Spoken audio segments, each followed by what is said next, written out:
मैं अपनी बात उत्तराध्ययन सूत्र के 18वें अध्ययन की कथा से प्रारंभ कर रही हूँ। कांपिल्य नगर था, वहां राजा संजय रहता था। उसे आखेट का, शिकार का शौक था और वह प्रतिदिन जंगल में शिकार के लिए जाता था। एक दिन वह शिकार करने के लिए गया और देखा अनेक प्रकार के हिरण इधर उधर दौड़ रहे हैं और उसने उन हिरणों को अपना शिकार बना लिया। और शिकार करने के बाद जब अब वह अपने राजमहल की ओर प्रस्थान कर रहा था, अचानक उसकी दृष्टि एक मुनि पर पड़ी। देखा मुनि वृक्ष के नीचे खड़े हैं और ध्यान कर रहे हैं। राजा भयभीत हो गया मुनि को देख करके, और उसके मन में विचार आया, यहाँ रहने वाले इन हिरणों को निशाना बनाकर मैंने इस मुनि की आशातना की है। वह भयभीत होता हुआ मुनि के पास में पहुंचा, मुनि के चरणों के पास बैठ गया, प्रार्थना की मुनि से, आप मुझे क्षमा करें, मैंने इन जंगली जानवरों को मार दिया है। मुनि तो ध्यान लीन थे, मुनि ने उसकी ओर देखा भी नहीं और वो तो अपने अंतःस्थल की गहराइयों में जा रहे थे। अब राजा और अधिक भयभीत हो गया। देखा मुनि तो कुछ नहीं बोल रहे हैं और राजा के मन में विचार आया कि ये अनगार जब क्रुद्ध हो जाते हैं, कुपित हो जाते हैं, तो सारे विश्व को जला डालते हैं। और उत्तराध्ययन में लिखा गया है, कुद्धे तेन अनगारे दहेज नर कोडियो, यानी अनगार जब क्रुद्ध हो जाता है तो वह कोड़ों कोड़ों मनुष्यों को समाप्त कर देता है।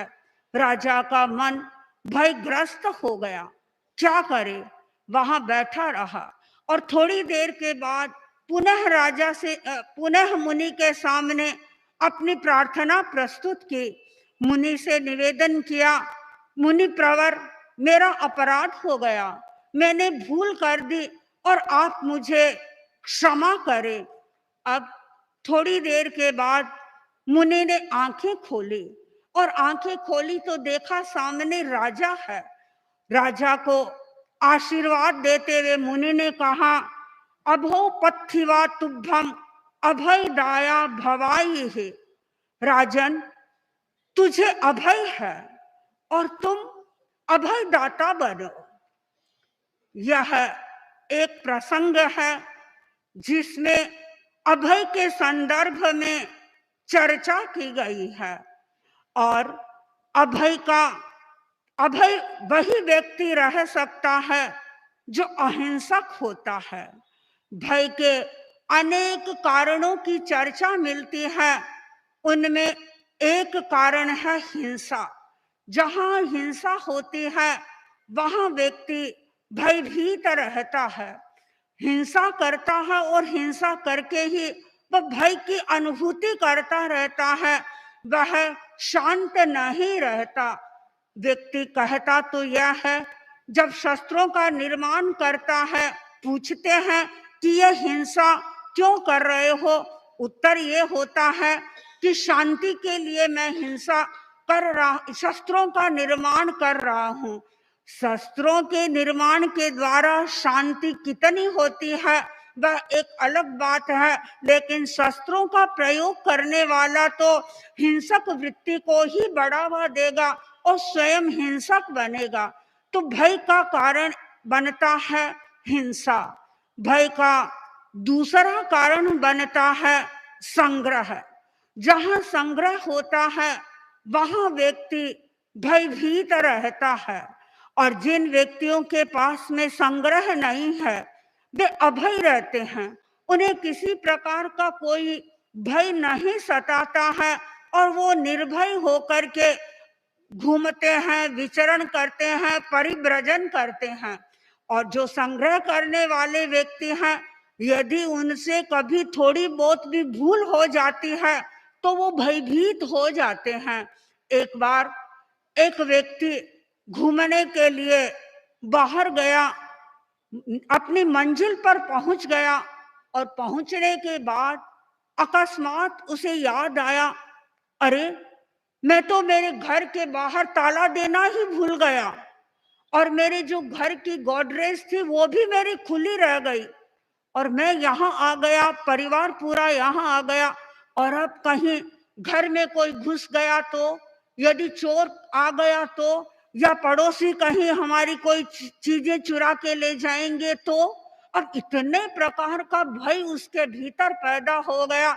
वह गया तो घूमने था, लेकिन भयग्रस्त हो गया और मानसिक रूप से रुग्ण जैसा बन गया और उन्हीं पैरों वापस अपने घर पर पहुंचा।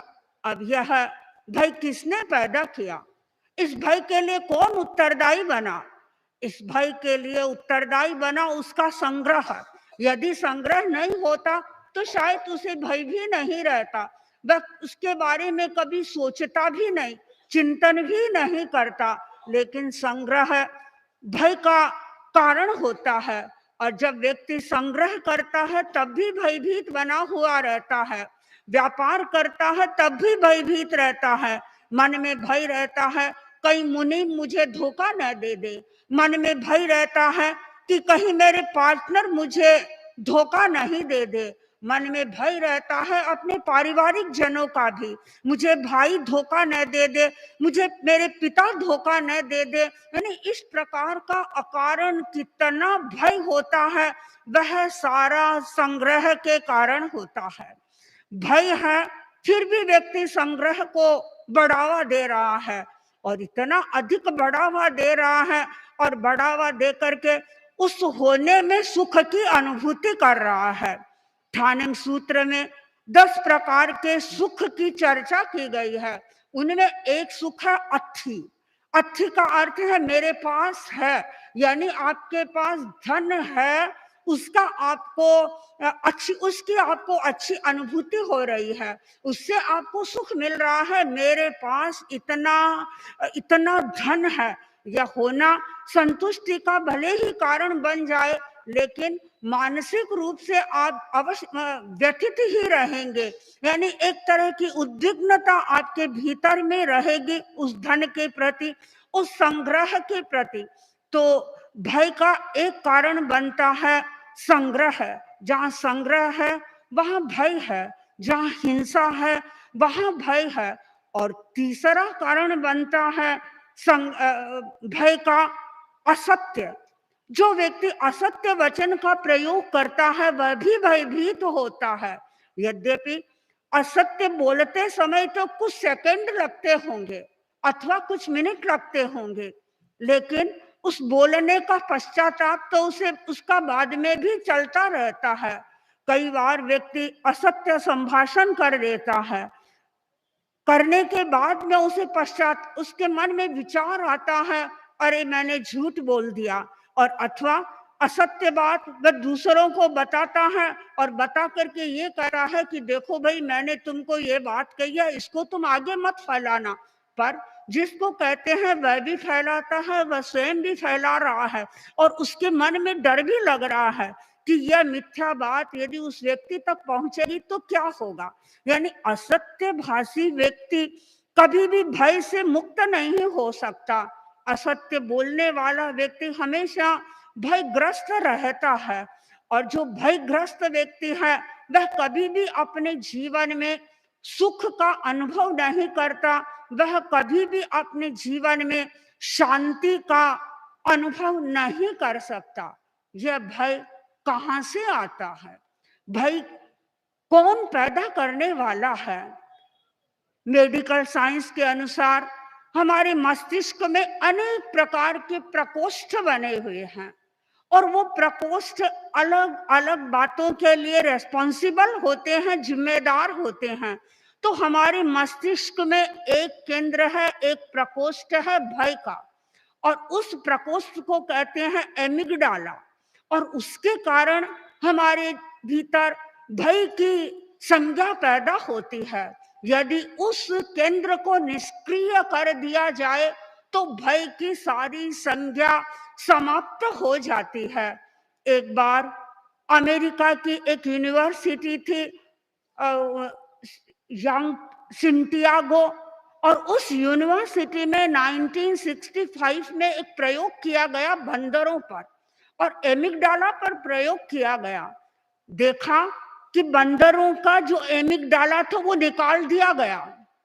कितने ही बंदरों का एमिगडाला निकाल दिया, और निकालने का परिणाम क्या हुआ? बंदर थे वो इम्बैलेंस्ड हो गए, असंतुलित हो गए, भय की चेतना उनकी समाप्त हो गई। और समाप्त होने की परिणति क्या हुई? परिणति यह हुई कि सामने पानी की नदी बह रही है, अब उसे पानी से भय नहीं लग रहा है। बंदर नदी में कूद गए और कितने बंदर मृत्यु को प्राप्त हो गए। थोड़ी दूर पर आग जल रही है, भय की संज्ञा नहीं है। भय की संज्ञा होती तो शायद वो आग के पास नहीं जाते, क्योंकि वो केंद्र ही निष्क्रिय कर दिया गया है। बंदर वहां पहुंच गए और वहां पहुंच करके स्वाहा हो गए। अनेक ऐसी प्रसंग आए जहां देखा बंदरों ने अपनी जीवन लीला को समाप्त कर दिया। तो जब ये एमिगडाला निकाल दिया जाता है तो बड़ी खतरनाक मोड़ पर व्यक्ति पहुंच जाता है। वह निर्णय नहीं कर सकता कि मेरे सामने फाइट की स्थिति है या फ्लाइट की स्थिति है, यानी मुझे संघर्ष करना चाहिए या मुझे यहाँ से दौड़ जाना चाहिए। उसका निर्णय काम नहीं देता है, उसका मस्तिष्क नहीं सोच पाता है कि मेरे लिए अब क्या करणीय है और क्या अकरणीय है। आज यदि मनुष्य के मस्तिष्क से यह एमिगडाला निकाल दिया जाए तो बड़ी विकट स्थिति आ जाएगी।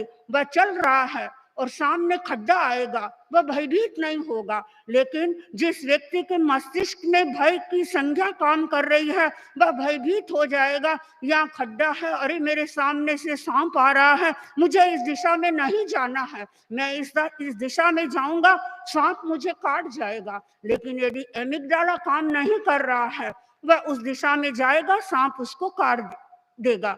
तो ये जो हमारे मस्तिष्क में भय का सेंटर बना हुआ है, केंद्र बना हुआ है, वह हमारे भीतर भय की संज्ञा को पैदा कर रहा है।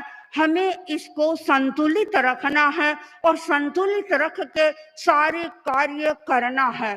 भय भी दो प्रकार का हो सकता है, एक है रचनात्मक भय और एक है ध्वंसात्मक भय। रचनात्मक भय में व्यक्ति विकास की दिशा में आगे बढ़ता है, और रचनात्मक भय में मैं प्रस्तुत करना चाहूंगी परम पूज्य आचार्य महाप्रज्ञ जी के जीवन का एक प्रसंग जो उन्होंने अपनी आत्मकथा में लिखा है, और आप लोगों ने भी बहुत बार उनके मुखारविंद से सुना होगा।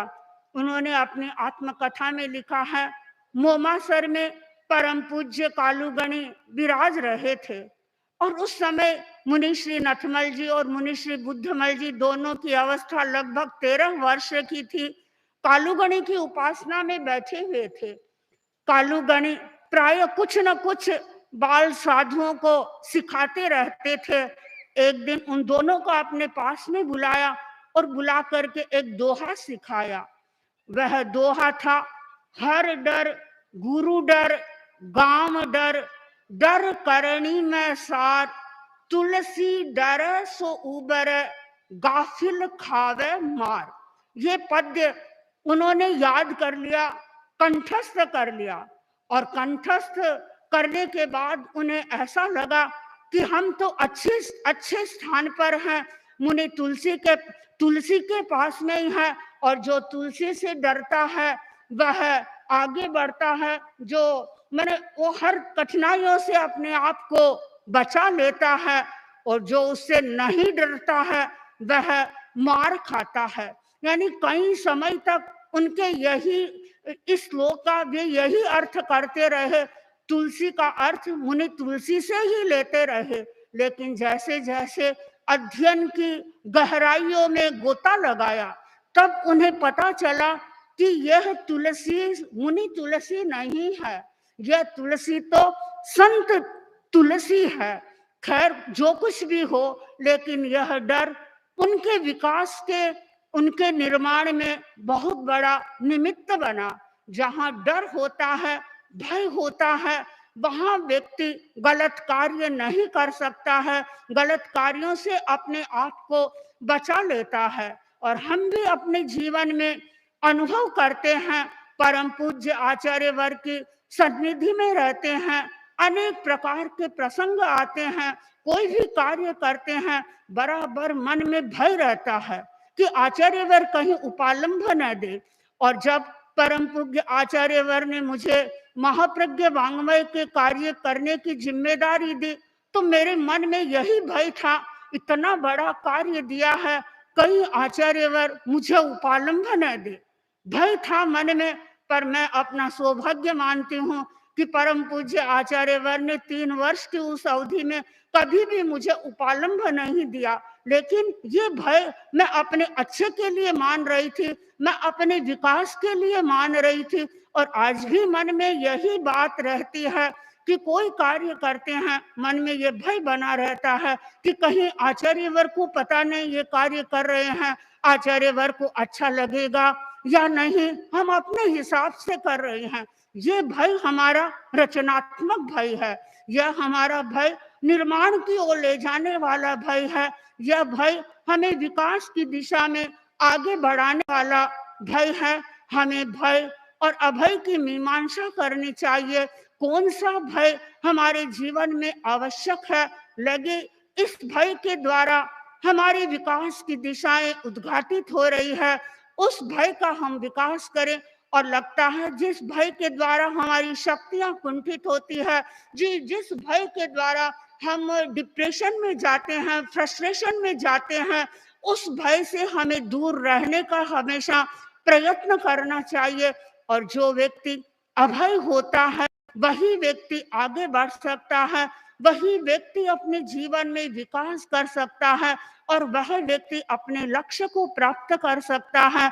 हम यही मंगल कामना करें, परम पूज्य आचार्यवर से हमें ऐसी शक्ति प्राप्त हो कि हमारे भीतर का जो रचनात्मक भय है वह बढ़ता रहे और हम सब प्रगति के पथ पर आगे बढ़ते रहें।